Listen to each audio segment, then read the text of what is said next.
Avant le premier tour, Philippe de Villiers a à nouveau fait une prestation remarquable ce soir sur CNews, dont j'ai tiré 3 extraits.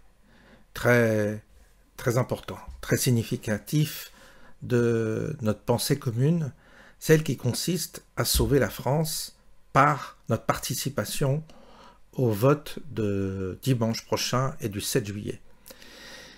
Je vous propose de l'écouter avec attention parce qu'il y a une densité de l'intelligence et il y a quelque chose qui se passe dans le pays dont lui-même est le témoin.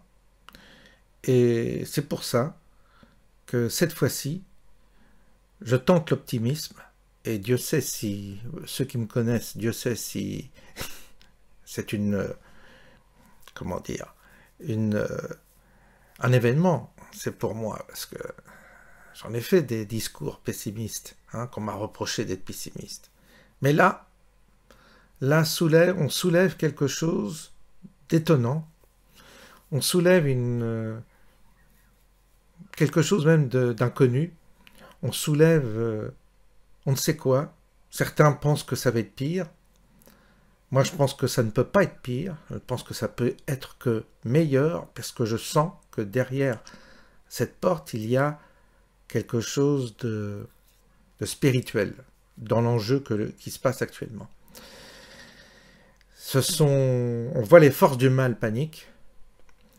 On sent une panique vraiment chez les grands patrons, chez toute la gauche, chez Macron évidemment, chez les gens pervertis, les gens qui ont des mentalités déglinguées, mais chez les personnes qui ont encore une profondeur, qui ont encore une armature solide, qui ont encore quelque chose en eux, une âme encore vivante, l'âme française, et pour ça il faut être français, évidemment, pour le sentir en tout cas.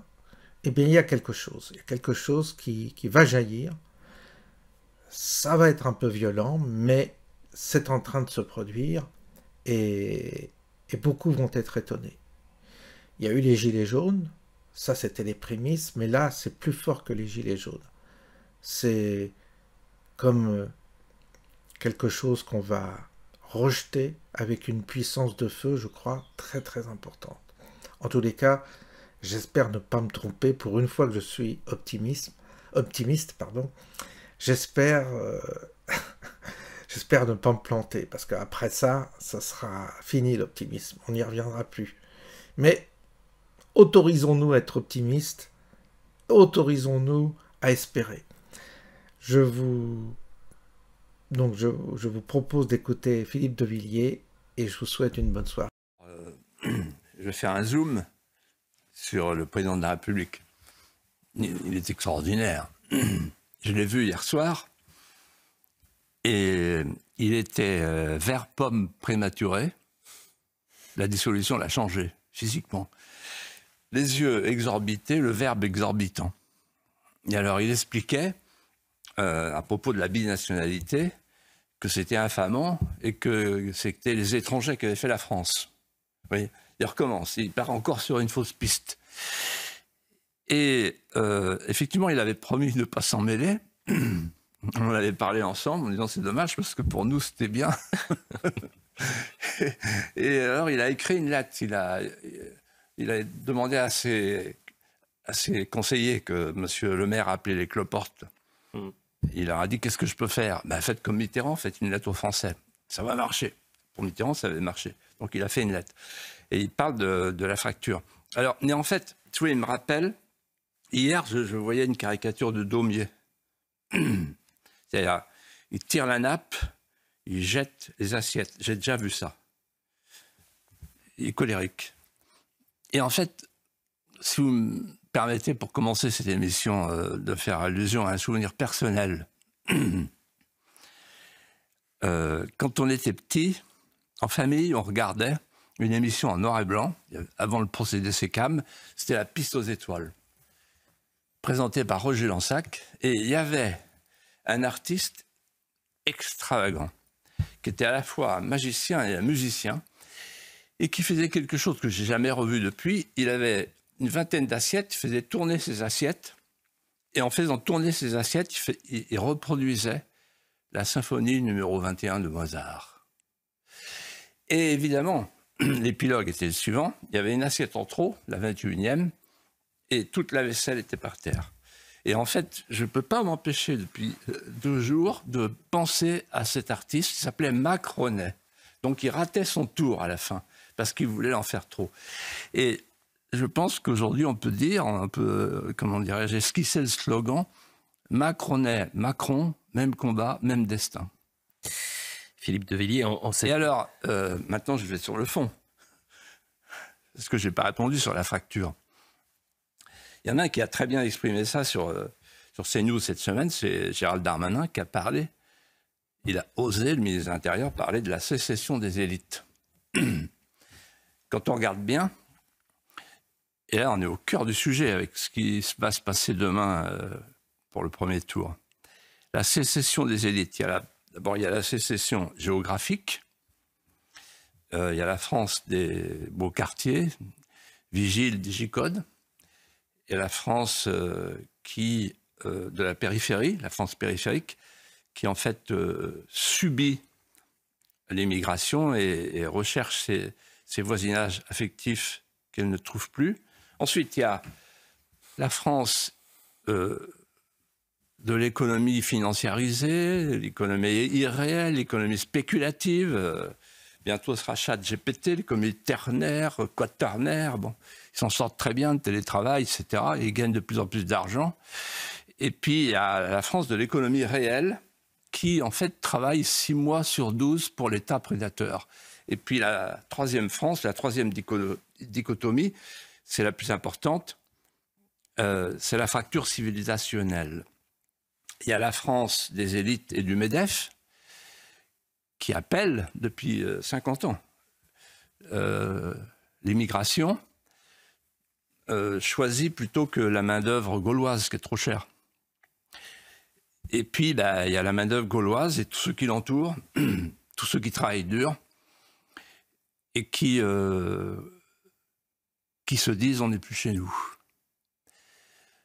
En fait, la clé d'explication, je pèse mes mots, elle est la suivante. Nous assistons à une invasion lente et pacifique. Les élites vivent le syndrome du lapin dans les phares. C'est-à-dire qu'elles développent avec l'envahisseur une sorte d'empathie, de contagion émotionnelle. Elles s'identifient à lui, se ressentent finalement comme xénophiles, islamophiles, et cultivent l'exotisme de leur propre disparition. Elles ont le repentir jovial. Il se peut que, dans quelques heures, la réponse à cette fracture-là vienne des urnes. Il y a dans son comportement à la fois désinvolte et irréfléchi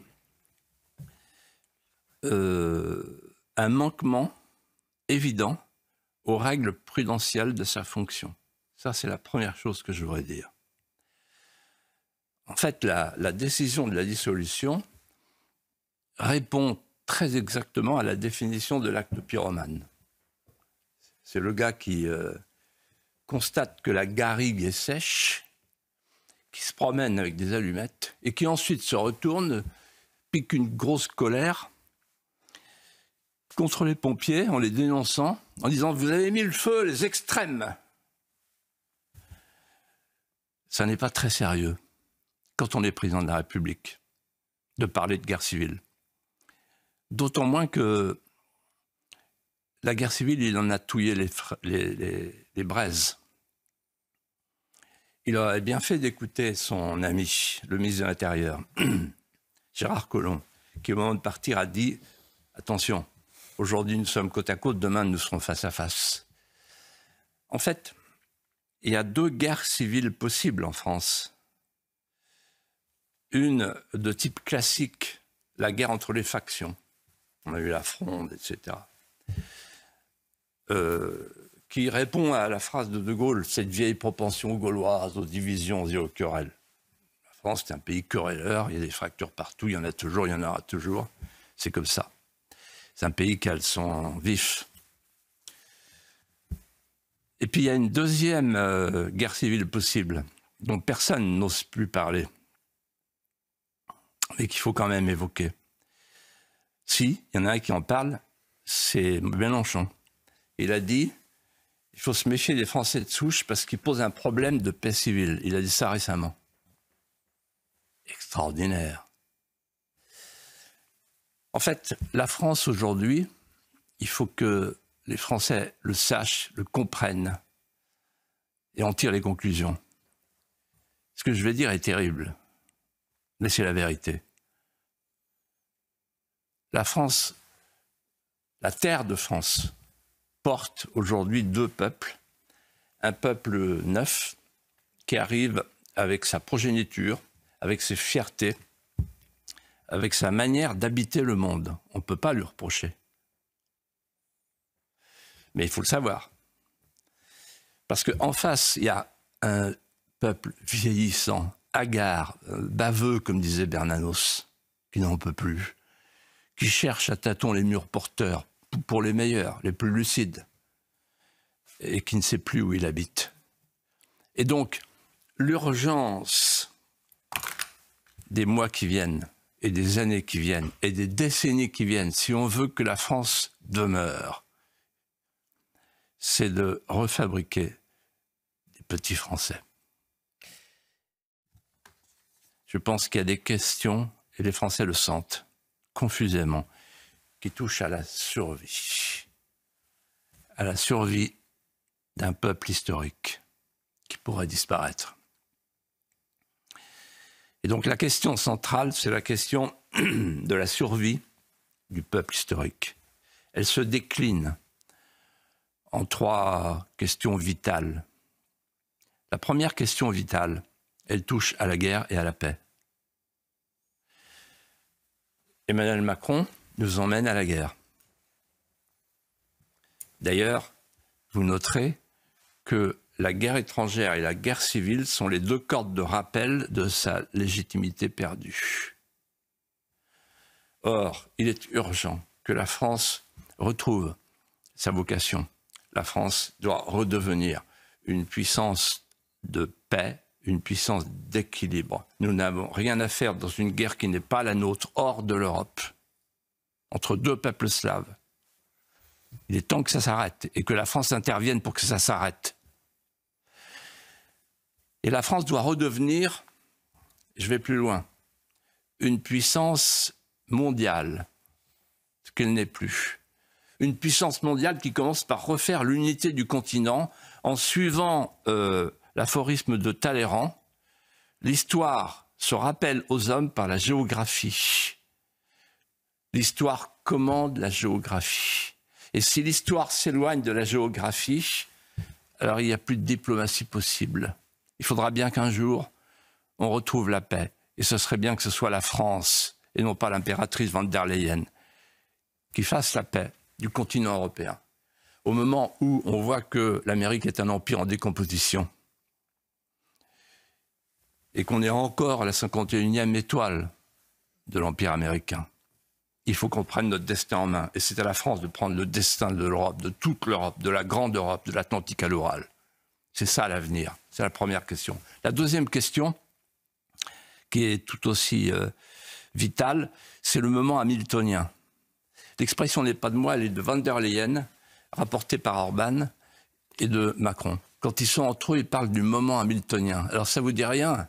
Ça ne dit rien aux téléspectateurs peut-être, mais moi ça me dit quelque chose. Pourquoi? Parce qu'en 1790, c'est le secrétaire d'État américain qui a proposé de fédérer les dettes des États américains pour faire un État américain. Et c'est comme ça qu'ils ont fait un État américain. Et c'est ça qu'ils sont en train de faire en Europe. Ils veulent une dette commune pour pouvoir fédérer les dettes, ça arrange évidemment la France, les dettes nationales, et pour faire une nouvelle nation, un nouvel État.